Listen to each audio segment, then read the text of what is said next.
So what I desire to do here on this channel is just to be able to help people to make the changes in their lives that they'd like to make. You know, a lot of the time we want to do things. The thing I always go back to is the working out and, losing weight, getting healthy. Most people want to do this, want to create this in their lives, but there's another part of them that is resisting that, or, continuing to do things that aren't helping move in that direction. So, it's not a lack of knowledge that keeps people from doing what they need to do to get those results. Creating lifestyle changes is not it's not as simple as it seems. It's not just a matter of understanding what to do or how to do it. Getting yourself to do something is a lot more difficult than you would think. They're fighting unconscious forces that are keeping our habits in place and the things we normally do. We have to find inspiration at a deeper level. So, talking from my own experience, I wanted to tell you a story that I had heard, or I don't know whether to call it a story or not, but maybe a parable, you might call it that I heard when I was young, when I'd begun this journey of personal development. Starting from the beginning, for me, I thought might be helpful for other people to hear, and maybe it would stir something up within them as well, in the same way that it did for me. And this is something I've never forgotten. Even 20 years ago, I read this, and it inspires me in a sense deep in my unconscious, subconscious mind, in a very deep place that I just hear this story kind of in everything that I do, in a sense.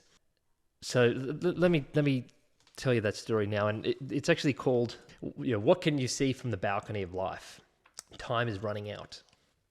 So let me read that story to you now. Okay, so imagine way up in the sky, a balcony that resembles a viewing platform where you and others stand looking down on earth.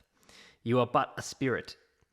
From the balcony, you can see the marvelous and wondrous things on earth: spectacular surf, exotic fruit, delicious vegetables, tantalizing ice cream, mouth-watering pasta, remarkable flowers, awesome gardens, stunning animals, breathtaking mountains, splendid rivers, people in love, exquisite fashion, fast cars, exhilarating snow skiing, and romantic sunsets.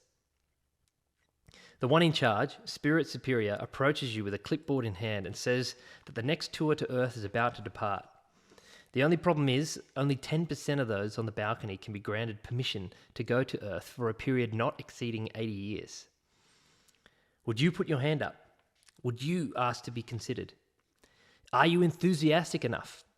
Do you really want to wear a human body and experience the beauty of life on the planet below? According to Spirit Superior, all candidates promise to make the most of their time on Earth. They are eager to start their journey. They cannot wait to take their first swim, to enjoy a juicy orange, to bite into a scrumptious cake, to walk in the park, to make love with a beautiful companion in symphony with the cool breeze. You push to the front of the queue and plead, "Please, pick me. Oh, pick me! Oh, I know, me! I promise to make the most of my life on Earth." Well, here you are, on Earth. Not long to go before you have to return to the balcony. Not long when you compare 80 odd years to eternity. What are you doing about it? Did you bite into a delicious apple today? Did you take a swim? Did your heart skip a beat as the stars came out to bid the sunset a fond farewell? Or did you waste the day and insult Spirit Superior by allowing anger, that elusive intangible, to take hold of your body and spoil your moment? You are not guaranteed the full 80 years. Only now is your guarantee. Tomorrow is not in the contract. You have no way of knowing when your tour will be terminated. Every night, as you put your head to sleep, Spirit Superior visits you and asks, "Would you like to go back from whence you came? Back to the balcony of life, where you'll never again have the opportunity to come back to Earth? Or would you like one more day to give it another go?" What would you say? Most people say, "Oh, I messed up, but tomorrow I'll go to the beach and grab an ice cream and feed the birds and make my friends laugh." Where are you at in life? Are you battling with time thieves? Are you being robbed of your moment? Who is stealing your chance to walk barefoot in the sand?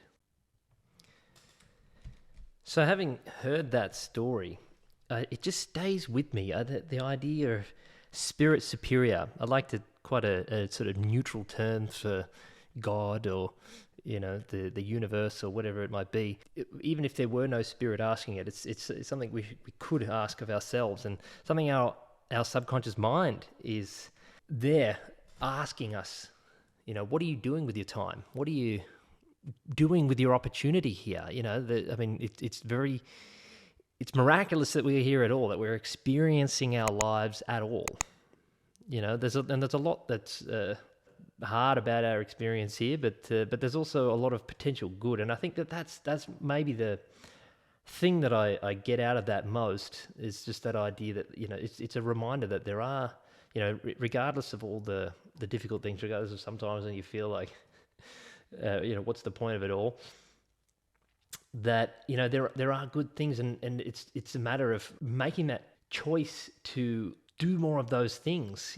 Saying who's making an assessment firstly, who's stealing my chance to walk barefoot in the sand, or what is it that I'm not looking at that I could be doing, or what opportunities am I not seeing to enjoy my experience a bit more, or to make the most of it. And that kind of leads me to the next point about this, as an evolving view on it over the years, that I've realized is it's not just, you should just walk barefoot in the sand all day.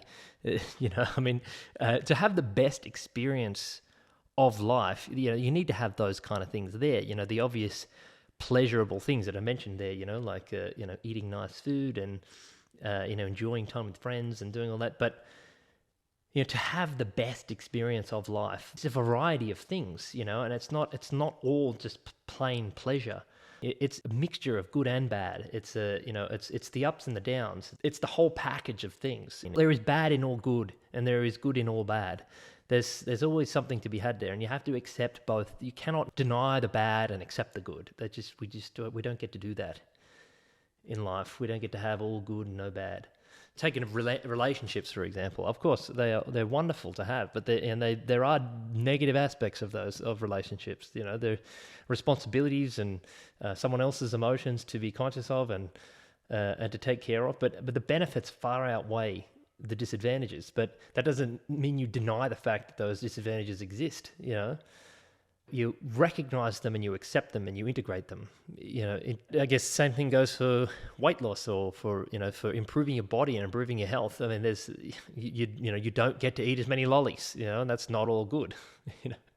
I know I've definitely felt that way.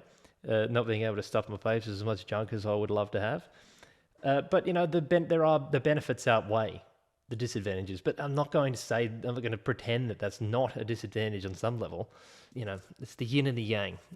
It's the good and the bad. It cannot be separated. But you just overall want to feel like you are honoring Spirit Superior, that you are honoring your commitment to have come down here and made the most of it. Making the most of it is about having your life moving towards a greater sense of fullness, and just to be more of what you want it to be. And then sometimes it's hard to know what you want. What do you want it to be? And then maybe that's the first start. Maybe that's the first thing that needs to be sorted out. What do you want? And if you haven't figured that out, we need to spend time figuring that out. What exactly do you want, and why do you want it? And then you settle on something. And it doesn't have to be the last thing. It doesn't even have to be the best thing. It's just something, and then you can start working on that and moving towards it. And then you grow and adapt, and you are making the most of your time here. So that's where I started. I started with this story. I think my personal development journey and my story started from hearing this story and then just being inspired, having something stirred up within my unconscious. Just got me thinking, I need to be making a bit more of my time here. I think if I didn't have that seed deep within me, then I just wouldn't have cared enough to do what needed to be done next. Okay, well, if you enjoyed that, give it a like, subscribe, and if you want more, then watch this video right here.